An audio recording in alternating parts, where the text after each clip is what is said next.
विकास पारिक। आज हम एक ऐसे गांव में पहुंचे हैं जहां के चर्चे जो है इन दिनों काफी नजर आ रहे हैं कि जो विकास के नाम पर बड़े बड़े वादे किए जाते हैं लेकिन वो धरातल पर जो है वो असफल नजर आ रहे हैं। हम मौजूद हैं गड़साना पंचायत समिति की ग्राम पंचायत 2 आरकेएम कुंडल के एक गांव 2 पीएसटी में, और इस गांव में ना तो पानी निकासी की व्यवस्था है और न ही किसी जन कल्याणकारी योजना का लाभ मिल रहा है। मैं आपको एक धरातल पर एक दृश्य दिखाना चाहूंगा कि गरीब परिवार का एक मकान, जिस मकान को बनाने के लिए जो व्यक्ति का सपना होता है और उम्र जो है वो व्यतीत हो जाती है, परंतु पानी निकासी की व्यवस्था न होने के कारण आप देख सकते हैं कि घर के आर पार जो है वो आप देख सकते हैं किस प्रकार दृश्य जो है वो नजर आ रहा है। तमाम साथी जो जुड़े हुए हैं कृपया करके इस वीडियो को ज्यादा से ज्यादा शेयर जरूर करें साथियों, और उस परिवार का पालन पोषण कौन करता है, उस परिवार को चलाता कौन है, वो व्यक्ति भी हमारे साथ मौजूद है। रखने वाले और पानी निकासी की व्यवस्था न होने के कारण जो मकान जो है वो ढहने की स्थिति पर आ चुका है। आज पूरा गांव एकत्रित है। कारण ये है कि बारिश हो रही है परंतु पानी निकासी की समुचित व्यवस्था जो है ना तो इस तरफ सरपंच ध्यान दे रहे हैं और न इलाके के जनप्रतिनिधि और न ही इलाके के सेक्रेटरी। अब इस समस्या के बारे में हम तमाम लोगों से जानेंगे कि किस समस्या से इनको जूझना पड़ रहा है। ताया हाँ जी साहब, ये कहना चाहूंगा, इतनी बड़ी समस्या है, पूरा गांव की स्थितियां है कि पानी निकासी कोनी और घर। पहले तो मैं बताना चाहूँगा मीडिया के माध्यम से कि जब पंचायत के अंदर चुनाव हुए थे तो युवा सरपंच चुन के आए थे, तो हम ग्रामवासी पूरे ग्राम पंचायत के लोग बड़े खुश हुए थे कि जो बागडोर है वो युवा सरपंच के हाथ में गई है तो विकास कार्य दुगनी गति से होगा। हाँ जी। और ये धरातल पे आज 5 साल पूरे होने की कगार पे है और हम उजड़ने की कगार पे हैं। तो ये समस्या कब से आई है, ये समस्या कब से है? क्या किसी नेता जब यहाँ आते हैं तो उनको इसके बारे में बताया आपने? बिल्कुल अवगत करवाया गया है उनको, और पंचायत समिति में भी 2 बार से 3 बार हम लोग पहुंचे हैं, फिर भी कोई जमीनी स्तर पर कोई कार्य नहीं हुआ है। डूबने की स्थिति आप देख ही रहे हो। ये हमने जो घर देखा है बिल्कुल गरीब परिवार से ये ताल्लुक है, बिल्कुल गरीब परिवार से है। देखा जाए तो गांव में काफी ऐसे मकान जो है वो ढहने की स्थिति पर उत्पन्न हो चुके हैं। ढह चुके हैं, ढह भी चुके हैं। ढह भी चुके हैं। तो क्या यहाँ कोई सरपंच सेक्रेटरी कोई मुआवजे के लिए कोई प्रशासन के अधिकारी? कोई भी व्यक्ति, प्रशासनिक व्यक्ति कोई भी आज तक 2 पीएसडी बी गांव के अंदर नहीं पहुंचा है। हमारी सुध-बुध लेने के लिए कोई भी व्यक्ति नहीं पहुंचा है। साथियों आप देख सकते हैं कि किस प्रकार विडंबना नजर आ रही है कि ना सरपंच ना सेक्रेटरी, जो बड़े बड़े दावे करते हैं नेता कि हमें वोट दीजिए और आपके लिए तमाम वो फैसिलिटी मिलेगी जो सरकार के द्वारा दी जाती है, लेकिन पूरा गांव आज एकत्रित है, लेकिन इस समस्या के समाधान के लिए कोई भी नेता, जनप्रतिनिधि और प्रशासन के अधिकारी जो है वो नहीं पहुंचे। माता जी की कहना चाहते तुसी? सुनाई की ना सरपंच ने की। अच्छा, किसी ने नहीं की भाई। एक घर दे विचाले जड़ा खड्डा होया है, जेड़े स्थिति होगी कि भी मकान पूरा ढह जाऊगा है ना, ਇਹਦੇ ਬਾਰੇ ਕਿਹਨੂੰ ਕਿਹਾ ਤੁਸੀਂ?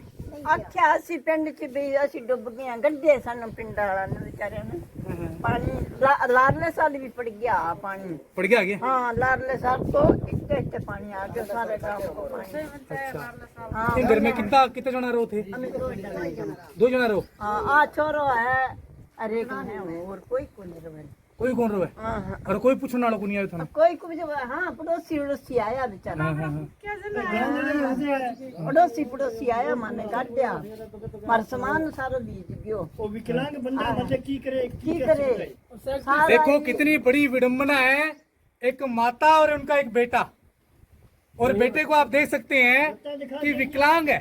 कितनी बड़ी बात है, लेकिन वो नेता, वो जनप्रतिनिधि जो कहते हैं कि हम तमाम वो सुख सुविधा देंगे जो एक गरीब परिवार को चाहिए, परंतु इस परिवार की सूद लेने वाला जो है वो कोई भी नजर नहीं आ रहा है। जो सरपंच कहते हैं, बड़े बड़े दावे करते हैं कि आप हमें वोट दीजिए, हम आपके लिए रात दिन काम करेंगे, रात दिन आपके लिए सहयोग करेंगे, लेकिन आप देख सकते हैं ये गरीब माता है जो बिल्कुल, और इनका एक विकलांग बेटा है।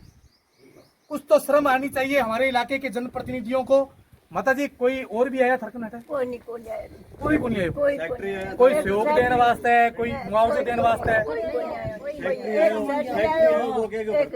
सरपंच फैक्ट्री आएगा वो का भर्ती कर लो, 35,000 रुपया मांगे वो, अब देवा में 35,000 रुपया। ये बात की था ने फैक्ट्री का भर्ती कर लो, वो 35,000 रुपया मांगे, घटू देवा 35,000। भाई मल के आटो को नहीं कर गो, देखो हमारे घर की हालत 35,000 और मेरे बेले अब देखने वाली बात आ है कि ये 35,000 रुपया जका है वे किया लगा से, क्योंकि गरीब परिवार है गरीब और एक दिव्यांग बेटो है और आ माता है। कुछ तो सेक्रेटरी और सरपंचों को भी सोचना चाहिए कि अपने पैसे अपने पल्ले से जो आपने इधर उधर से किया है वहीं से दे दो आप, ताकि इनको सहयोग हो सके। हम अन्य लोगों से बातचीत करेंगे। की कहना चाहूँ जी, इन्नी माड़ी हालात ते पूरे पिंड विच ਜਿਹੜੀ ਹੈਗੀ ਪਾਣੀ ਨਿਕਾਸੀ ਹੈ ਨਹੀਂਗੀ, ਇਹਦੇ ਬਾਰੇ ਕੀ ਕਹਿਣਾ ਚਾਹੋਗੇ ਤੁਸੀਂ? ਦਿਸੀ ਜਾਂਦਾ ਤੁਹਾਨੂੰ, ਤੁਸੀਂ ਆਪ ਦੇਖ ਕੇ ਆਏ ਹੋ, ਬਾਕੀ ਹੋਰ ਦੇਖ ਲਓ। ਹਾਲਤ ਤਾਂ ਮਾੜੀ ਹੈਗੀ ਹੈ ਜੀ। ਹੁਣ ਦੇਖੀ ਜਾਂਦਾ ਕਮਰੇ ਇਹਨਾਂ ਦੇ ਢਾਈਣਾ, ਇੱਕ ਪਰਲੇ ਪਾਸੇ ਘਰ ਬਣਾਈ ਜਾਂਦਾ ਮੁੰਡਾ, ਉਹਦਾ ਵੀ ਪਿਛਲੀ ਵਾਰ ਕਮਰਾ ਡਿੱਗਿਆ ਮੀਂਹ ਦੇ ਵਿੱਚ ਹੀ, ਤਾਂ ਦਿੱਕਤ ਤਾਂ ਹੈ। ਸਾਹਿਬ ਲੋਕ ਕਹਿੰਦੇ ਕਿ ਆ ਉਹ ਗਾਮ ਹੈਗਾ ਜਿਹੜੇ ਗਾਮ 'ਚ ਸਰਪੰਚ, ਜਿਹੜੇ ਸਰਪੰਚ ਨੂੰ ਅਸੀਂ ਵੋਟ ਦੇਵਾਂਗੇ ਉਹੀ ਸਰਪੰਚ ਬਣੂਗਾ। ਵੋਟ ਤਾਂ ਤੁਸੀਂ ਦੇ ਦਿੰਦੇ ਹੋ, ਲੇਕਿਨ ਬਾਅਦ 'ਚ ਨਾ ਤਾਂ ਸਰਪੰਚ ਆਉਂਦਾ, ਨਾ ਵਿਧਾਇਕ ਆਉਂਦੇ, ਨਾ ਸਾਂਸਦ ਆਉਂਦੇ, ਕੋਈ ਵੀ ਨਹੀਂ ਆਉਂਦੇ। ਇਹਦਾ ਕਾਰਨ ਕੀ ਹੈ? ਹੁਣ ਤਾਂ ਇਹ ਦੱਸ, ਉਹ ਹੀ ਦੱਸ ਸਕਦੇ ਸਾਡੇ ਨਾਲ ਕਿਉਂ ਕਰਦੇ ਆ ਇਹ ਵਿਵਹਾਰ, ਕਿਉਂ ਕਰਦੇ ਆ ਸਾਡੇ ਨਾਲ। ਅਸੀਂ ਤਾਂ ਕਦੇ ਨਹੀਂ ਕੀਤਾ ਉਹਨਾਂ ਨੂੰ, ਹਨਾ। ਅਸੀਂ ਤਾਂ ਵੋਟ ਵੀ ਦਿੰਦੇ ਆ, ਆਇਆਂ ਦਾ ਮਾਣ ਸਤਿਕਾਰ ਵੀ ਕਰਦੇ ਆ ਹਰੇਕ ਬੰਦੇ ਦਾ, ਪਰ ਸਾਡੇ ਨਾਲ ਪਤਾ ਨਹੀਂ ਕਿਉਂ ਕਰਦੇ ਆ ਉਹ ਤਾਂ ਉਹਨਾਂ ਨੂੰ ਪਤਾ ਨਹੀਂ। ਇਹਦੇ ਬਾਰੇ ਤੁਸੀਂ ਜਿਹੜੇ ਹੁਣ ਜੇ ਪਾਣੀ ਨਿਕਾਸੀ ਦੀ ਸਮੱਸਿਆ ਲੰਬੇ ਟਾਈਮ ਤੋਂ ਕਹਿੰਦੇ ਹੈਗੇ, ਤੇ ਇਹਦੇ ਬਾਰੇ ਕੋਈ ਪ੍ਰਸ਼ਾਸਨਿਕ ਅਧਿਕਾਰੀਆਂ ਨੂੰ ਕਿਹਾ ਤੁਸੀਂ? ਇਹਨਾਂ ਨੇ ਦੇਖੋ, ਮੈਨੂੰ ਤਾਂ ਨਹੀਂ ਇਸ ਗੱਲ ਦਾ ਪਤਾ ਸੀ ਕਿ ਮੈਂ ਬਾਹਰ ਗਿਆ ਸੀਗਾ। ਸੈਕਟਰੀ ਸਾਹਿਬ ਆਏ ਆ, ਸਰਪੰਚ ਸਾਹਿਬ ਆਏ ਆ, ਇਹੀ ਕਹਿ ਰਹੇ ਆ ਵੀ ਉਹ ਪਹਿਲਾਂ ਦੋਨਾਂ ਪਾਸੇ ਬੰਨਾ ਲਵਾ ਕੇ, ਪਹਿਲਾਂ ਤਾਂ ਇੱਧਰ ਕਹਿੰਦੇ ਇੱਧਰ ਲਾ ਦਿਓ, ਫਿਰ ਦੂਸਰੇ ਨੂੰ ਕਹਿੰਦੇ ਤੁਸੀਂ ਉੱਧਰੋਂ ਲਾ ਦਿਓ। ਇਹ ਤਾਂ ਲੜਾਈ ਵਾਲੀ ਗੱਲ ਹੋ ਗਈ ਨਾ। ਤਾਂ ਉਹ ਬੰਨਾ ਲਾਉਣ ਨਾਲ ਤਾਂ ਕੋਈ ਫਰਕ ਨਹੀਂ ਪੈਂਦਾ, ਪਾਣੀ ਦੀ ਨਿਕਾਸੀ ਕਰਨੀ ਜ਼ਰੂਰੀ ਹੈ। ਉਹ ਕਹਿੰਦੇ ਅਸੀਂ ਖੇਤ ਵਾਲਿਆਂ ਨੂੰ ਕਿਹਾ ਵੀ ਇੱਧਰ ਪਾਣੀ ਕੱਢ ਦਿੰਦੇ ਆ, ਬਾਅਦ ਚ ਉਹਨੂੰ ਪੁੱਛਿਆ ਉਹਨਾਂ ਨੂੰ ਖੇਤ ਵਾਲਿਆਂ ਨੂੰ, ਉਹ ਕਹਿੰਦੇ ਜੀ ਸਾਨੂੰ ਤਾਂ ਕੋਈ ਗੱਲ ਨਹੀਂ ਹੋਈ ਹੈ, ਜਿੰਨਾ ਸਾਡੀ ਸੈਕਟਰੀ ਨਾਲ ਗੱਲ ਹੋਈ ਹੈ ਨਾ ਸਰਪੰਚ ਨਾਲ ਗੱਲ ਹੋਈ ਹੈ। ਤਾਂ ਉਹਨੂੰ ਸਰਪੰਚ ਸੈਕਟਰੀ ਸਾਹਿਬ ਦੱਸ ਸਕਦੇ ਹੈ ਕੀ ਗੱਲ ਹੈ ਕੀ ਨਹੀਂ। बिल्कुल समस्या के बारे में जब अवगत कराया गया, बातचीत की गई, तो आपको एक दृश्य और भी दिखाना चाहूंगा कि इस गांव में दोनों ओर जो है वो मिट्टी के ठेलों से जो है वो बंधा लगा दिया गया है, ताकि पानी जो है बीच बचाव में पड़ा रहे। वो कारण यह है कि ना तो लोग जा सकते हैं और ना आ सकते हैं। एक बड़ी हैरानी वाली चिंता वाली जो बात है वो देखने को मिले। हमारे साथ 2 आरकेएम कुंडल के पूर्व सरपंच प्रतिनिधि अशोक जी मौके पर है। अशोक जी, कोई सूद लेने वाला नहीं है और नेताजी वोट आते हैं, आप भी वोट यहाँ से लेकर गए थे, तो साहब कोई हालात मंदी हालात है, इनके बारे में क्या कहना चाहूँगा? देखो जी, मैं तो वोट लेके गया था, उसका फर्ज अभी तक अदा कर ही रहा हूँ और आगे भी जब तक जिंदा रहूंगा तब तक करता रहूंगा। हालात ये है कि जो पीछे का गांव है, 1 आरकेएम और ये जो आसपास के चक है, चाहे 2 पेस्टी है और चाहे ये बी हो, इनके साथ पिछले काफ़ी टाइम से एक तीस रखी जा रही है और द्वेषतापूर्ण भाव से इनके साथ काम किया जा रहा है, जिसका दुख ये भोग रहे हैं। अब काफ़ी चीज़ें सामने आने के बाद के अंदर हम इन लोगों के साथ कंधे से कंधा मिला के खड़ा हुए हैं और इनको हर वो सुख सुविधा मुहैया कराने की कोशिश करेंगे जो हम कर सकते हैं। ये पूरे गांव के लोगों ने हमने मन बना लिया था। आज हमारा कूच था एसडीएम ऑफिस की ओर, लेकिन दूसरे लोगों का हमारे पास मैसेज आने के कारण पूरी पंचायत के लोगों का कि हम सब साथ मिलकर के लड़ेंगे, इस वजह से सोमवार तक हमने उसको टाला है। सोमवार को पूरी पंचायत के जो जितने भी दुखी लोग हैं हम सब एसडीएम कार्यालय को घेर के बैठेंगे। ये पूर्व में हम घोषणा कर चुके हैं। और जिस तरह से ये यहाँ पे जो तनाव की स्थिति बनी हुई है, सबसे बड़ा दुर्भाग्य की बात यह है कि 3 दिन हो गए चिल्लाते हुए। 3 दिन चिल्लाने के बावजूद भी प्रशासन ने शुद्ध नहीं दी है। यहाँ से ये बात सिद्ध हो जाती है कि किसी को चिंता नहीं है किसी की, चाहे मरे चाहे कोई करे। वोटों की फसल जब काटनी होगी सबसे आगे वाली पंक्ति में लोग खड़े रहेंगे। इनके दुख दर्द में आने की हिम्मत नहीं रखते हैं, चाहे वो मौजूदा जनप्रतिनिधि हो चाहे पूर्व के हो। उनको ये चाहिए कि दुख दर्द के अंदर किसी के साथ खड़ा हो तो उसका दुख दर्द आधा हो जाता है। लेकिन इन लोगों को इतनी मतलब इन्होंने शर्म को गिरा दिया है कि वो इस चीज़ का तमाशा घर बैठ करके देख रहे हैं। जबकि चाहिए यह था कि 3 दिन के अंदर तो आला अफसर और पूरा प्रशासन यहाँ आ जाता अगर चाहते तो वो, लेकिन उन्होंने तो अभी तक हरामजादों ने सूचना तक नहीं दी ऊपर प्रशासन के अंदर कि यहाँ क्या हो रहा है, लोग कैसे मर रहे हैं, किस तकलीफ के अंदर जी रहे हैं, इनको रात को नींद नहीं आ रही है, दिन में इनको चैन नहीं आ रहा है, जैसे ही बादल हवा के अंदर दिखते हैं इनको तो इनके होश उड़ जाते हैं। इस परिस्थितियों के अंदर अगर वो आराम से घर बैठे हैं, ठंडी हवा ले रहे हैं एसियों की, तो इससे बड़ा दुर्भाग्य और क्या हो सकता है। मैंने तहसीलदार साहब से बात की थी, यहाँ के प्रशासन से बात की, तब अभी तक उन्होंने सिर पे जू नहीं रेंगी है।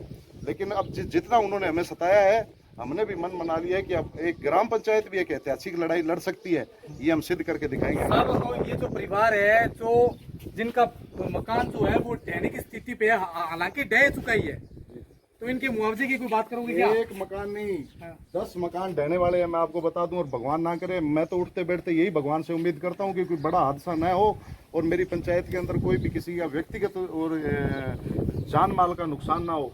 लेकिन यहाँ ऐसा होने में मैं कतई आपको नहीं ये कह रहा, मना नहीं कर रहा कि आने वाले समय में कुछ भी हो सकता है, यहाँ पे जाने जा सकती है और प्रशासन बेखबर बैठा है। मुआवजे के लिए और इन सब चीज़ों के लिए तो हम इनके लिए लड़ने के लिए जा ही रहे हैं। सोमवार को हम बात प्रशासन से कर रहे हैं, कब तक नहीं सुनेगा, आखिर सुनना पड़ेगा। इनको मुआवजा भी दिलाएंगे, इनके हक भी इनको दिलाएंगे, सब कुछ करेंगे, उसके लिए लड़ेंगे, चाहे किसी भी हमें कुछ भी तय करना पड़े। लेकिन जो चाहिए उनको, उनके जो नैतिक कर्तव्य बनते हैं, उनका जो फर्ज है वो उनको अदा करना चाहिए। इनके बीच में आके इनका हालचाल पूछना चाहिए। ये कोई लड़ थोड़ी मारते हैं, अपने लोग हैं, उनको शर्म क्यों नहीं आ रही है? हालचाल पूछने में परहेज आ रहा है उनको। तब वो रात को 12-12, 1-1 बजे इनके पैरों में पड़ रहते थे, पकड़े हुए भी, यार वोट मेरे को देना, वोट। आज इनके दर्द और तकलीफ है तो उनको शर्म आ रही है इनके पास आने में। इससे बड़ा दुर्भाग्य और क्या होता है? बिल्कुल एक बड़ी चेतावनी भी दी गई है कि सोमवार तक अगर इस समस्या का समाधान नहीं होता है और जो हमारी मांगे हैं उनको नहीं माना जाता है, या यहाँ के जो लोग हैं, आप देख सकते हैं ये दिव्यांग भाई है और ये माता है, बिल्कुल गरीब परिवार से है, इनके मुआवजे की भी मांग कर रहे हैं। हमारे साथ NSUI के एक यूथ नेता अरुण जी कटारिया मौजूद है, जो समाज सेवा का कार्य करते हैं और हर समस्या के समाधान के लिए प्रयास करते हैं, वो भी मौके पर हैं। अरुण जी, समस्या देख ली होगी पूरे गांव में, और ये गरीब परिवार, क्या कहना चाहोगे? बिल्कुल विकास जी, आज ही मैं पहुंचा हूं। मेरे को 2-3 दिन से लगातार फ़ोन आ रहे थे।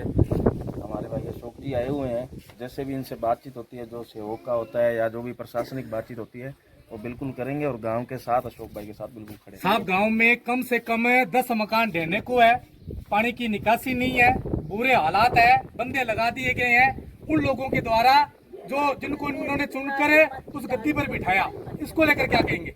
देखिए, ये बहुत शर्म की बात है।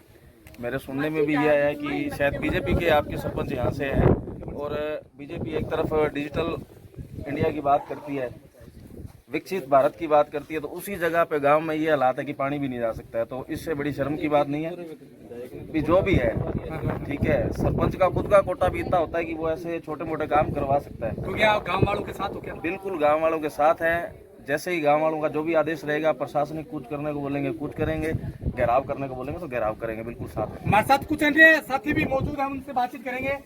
साहब, एक हालात और देखी है कि गांव में अंदर ना तो सड़क है, और खड़ी सड़क बन गई है तो 500 फुट के ऊपर सड़क है, बाकी सड़क ही कौन ही।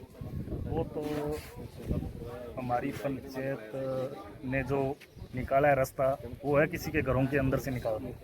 यदि आप एक दूसरे से पूछो कि परमिशन लो एक दूसरे से कि भाई तेरे घर के अंदर से हमें इमरजेंसी निकल जाएंगे, खुले दिल से वो बोल रहे हैं कि हाँ, उनको बोल दिया वो आपको रास्ता दे देंगे, वहाँ से निकल जाओ। ये हालात है बिल्कुल। और मेरे गांव के अंदर 4 कोने होते हैं, 4 मरबों की एक वादी है, 4 मरबों की नर्सरी है, ना निकासी है। 4 मरबों की वादी के अंदर 4 मरबे की नर्सरी भी है, वन विभाग भी है। यदि पंचायत या प्रशासन इसको निकासी निकाल के दे दो, फिर भी ये गांव चारों कोनों से बंद है। मैं किसी भी प्रशासन से, किसी भी कर्मचारी से या अपने पंचायत में जो मौके के अधिकारी हैं, जो हमारे मोडी हैं इस पंचायत के, उनसे भी कहूँगा कि आप जो कह रहे हो कि भी इस गांव के अंदर कोई काम बाकी नहीं है, वो कह रहे हैं खुले दिल से कि सब्जी कंप्लीट है, तो मैं उनको ये बोलूँगा कि आप व्हीकल लेके भी किसी कोने पे आप 10 मिनट 15 मिनट में पहुंचने का कष्ट करें कि भी यदि वो पहुंच जाए तो अपने बैठे। नहीं, हाथ में आपने ये लाठी ले रखी है, कारण क्या है इसका? इसका कारण लाठी का ये है कि भी ये सबसे बड़ा तो आपको पता ही है, मेहरबानी है। तो जो है वो तो गई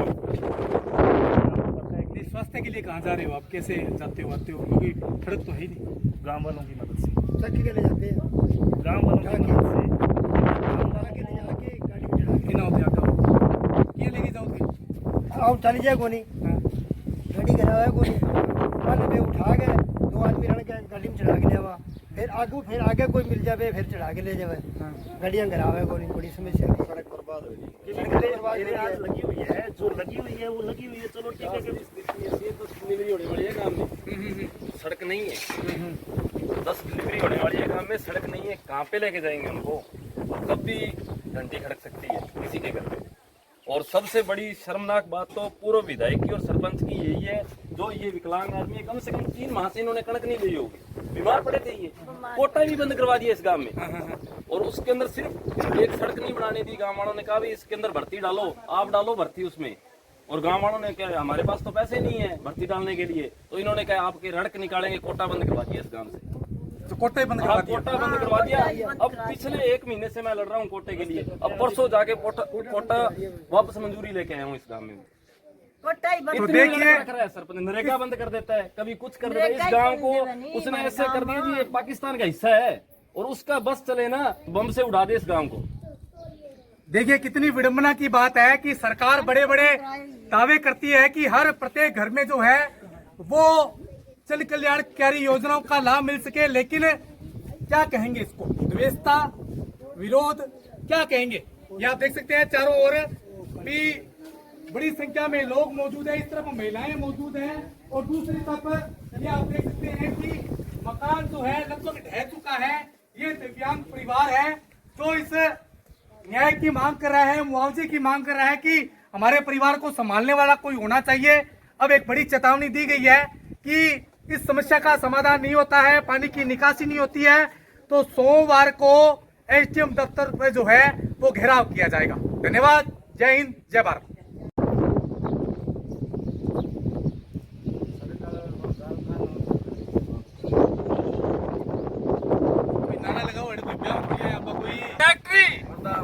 सरपंच सेक्रेटरी स्थानीय प्रशासन, सरपंच सेक्रेटरी स्थानीय प्रशासन, सरपंच सेक्रेटरी स्थानीय प्रशासन, सरपंच सेक्रेटरी